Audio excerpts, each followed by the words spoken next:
here's an introduction to acids and bases. You should remember a lot of this from Honors Chem. Alright? First of all, properties of acids and bases, more middle school kind of stuff, but things you should know. Acids basically taste sour. They feel like water if you do them on your hands. They're good electrolytes, which we talked about in chapter 4. Um, and their pH is less than 7. Bases, they taste bitter. They feel slippery. They're good electrolytes also. And they have a pH greater than 7. There are 3 definitions of acids. The first one is anything that loses an H in solution. So if you have something like, for example, HCl, for example, so HCl is hydrochloric acid. This thing's not working. So you have HCl, which is hydrochloric acid. What happens is it produces H plus Cl minus. So anything that has an H plus that comes off there is considered an Arrhenius base. Bronsted-Lowry is the one that we use the most often. It is basically acids or substances which donate H's to other substances. And then finally, Lewis definition of Lewis acid has to do with substances which accept electrons from other substances, like when we draw Lewis structures. First objective of this chapter is that you have to be able to identify Bronsted-Lowry acids and bases and their conjugate pairs. So you take a look at this equation right here. What you want to do is the definition of an acid is anything that basically donates an H, right? So what you're doing is you're looking for who's going to lose the H from left to right. If you look here, you have HF. If you look on the other side, before and after, what's the difference from this side to this side? It's basically lost an H. So really, when you're focusing trying to find a Bronsted-Lowry acid, you're looking at who's going to lose an H. That makes that an acid. If you look at the before, left side, water, H3O plus on the other side. What's the difference from left to right? Well, as it goes from left to right, it starts out with 2 H's. You can see with the subscript here, it starts with 2 H's, kicks up to 3 H's. That means it's a base, because the definition of a Bronsted-Lowry base means it accepts an H. So an acid in Bronsted-Lowry loses an H. A base gains an H. So what you're basically looking for when you go through and do this is an acid loses an H, a base gains it. So the difference in all these is just 1 H moves from one side to the other. So this would be my base. Now going the other way, it's the same principle. This would be my conjugate acid. Why? Because I start with 3 H's. Going this direction, I end up with 2. It's lost an H. Acids lose H's. Bases gain H's. If you look here, this has 0 H's. Flip it to the other side, you have 1 H, so that makes it my conjugate base. Conjugate's like for the backwards reaction. If you look here, we zoom down on this next one. SO2 minus 4. SO4, I'm sorry, minus 2. And then you see it on the other side. Look at it before and after. If you look here, it has 0 H's. Look to the other side, it's gained an H. Therefore, that makes that a Bronsted-Lowry base, because bases gain H's. If you look here, the next one, species, HCO3 minus. If you look from this side, going to this side, does it gain or lose an H? It loses an H. Therefore, it is an acid. Then we do Bronsted-Lowry going back the other way. Well, here, this has 1 H. Going this way, it has 0. Therefore, that basically goes from 1 to 0, so that makes that a conjugate acid. That makes this a conjugate base. Going the other way, because it has 0 here, gains 1 going the other way. So the trick is locate the acid.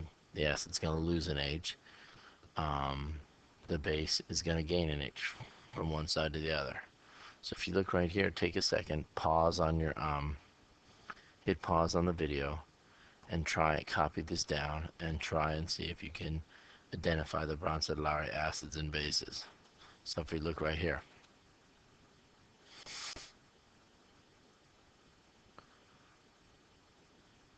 CN minus, go to the other side. Does it gain or lose an H? In this case, it gains an H because it has 0 on this side, 1 H on this side. Therefore, gains an H, so it's a base. Then we look at water. Has two H's, goes to the other side, has one H, lost an H. It went down by one, so that makes it an acid. This is an acid on this side, makes it a conjugate base. If this is a base on this side, makes this a conjugate acid. Look at the next one. If you look right here, H2PO4, find it on the other side.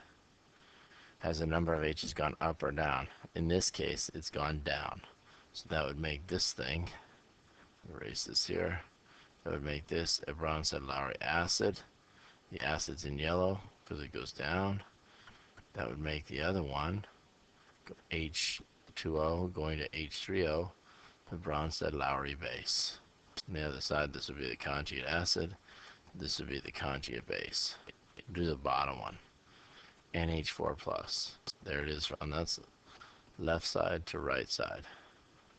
Does it gain or lose an H? In this case, it loses an H, which makes this, according to the Bronsted-Lowry definition, an acid because it loses an H.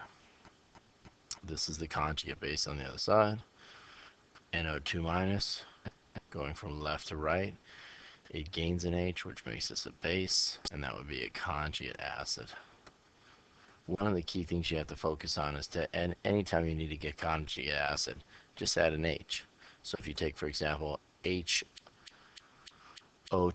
minus 1, you want to get the conjugate acid for it, just add an H, and you get HNO2.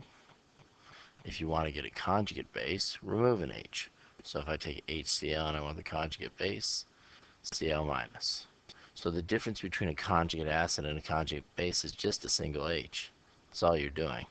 Take HCN, acid, conjugate base, Cn minus. Alright.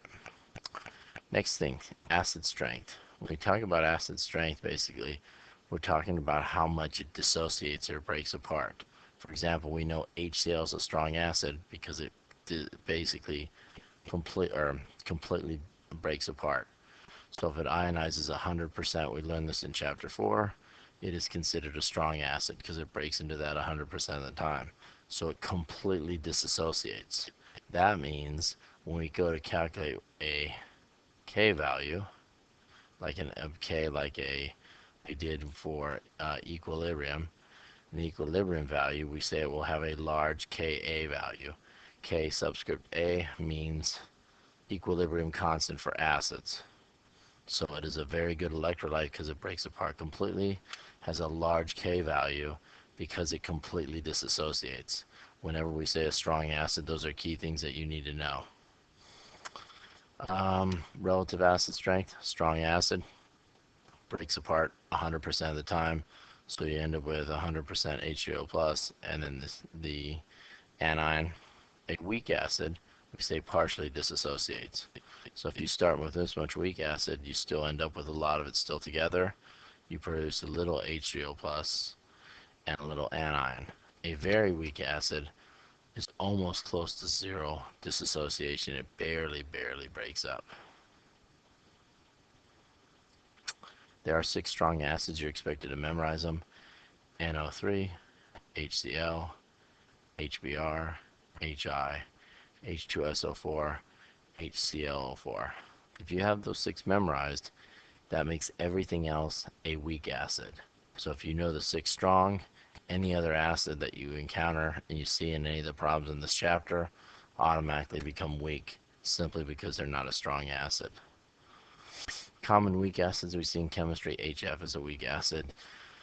Why is it a weak acid? Because it's simply not as strong. It's not on the list. So you have HF, you see a Ka value listed for it there. Acetic acid, listed, you see it shown right there. There's its Ka value. Nitrous acid, Ka value. Benzoic acid, Ka value. You can rank acids by their Ka value. The way it works is the larger the Ka value, the stronger the acid. So if you had to rank these 4 acids, you'd find the one with the largest Ka value. In that case, the largest Ka value is going to be hydrofluoric acid because it's 6.8 times 10 to the negative 4th. Second strongest acid on this list is going to be nitrous acid at 4.5 times 10 to the negative fourth. Then benzoic acid at 6.5 times 10 to the negative fifth. And finally, acetic acid.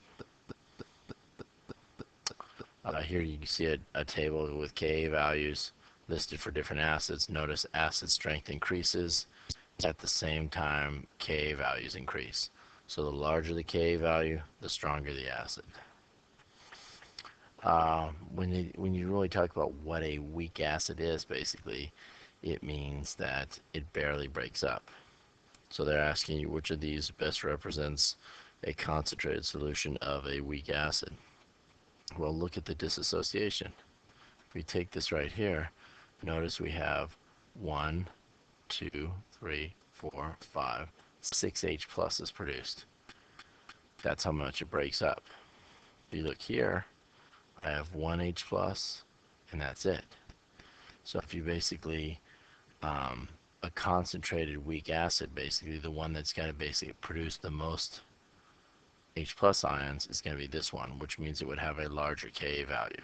This would be, B would be considered a weaker acid.